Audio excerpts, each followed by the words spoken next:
শুভ সকাল। একটা অটোমেটিকের কাজ নিয়ে পড়েছি। সমস্যা হচ্ছে বোর্ড দেখতে হবে, কন্ডেন্সার বাস্ট করেছে। শুধু কন্ডেন্সার তো যাবে না, তো যাই হোক,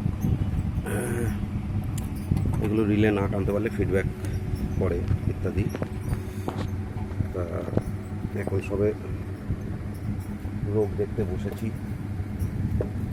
এবার কাজ পাতাল গরম দিয়েছি, আর একটু করেই কমপ্লিট হয়ে চেষ্টা করব।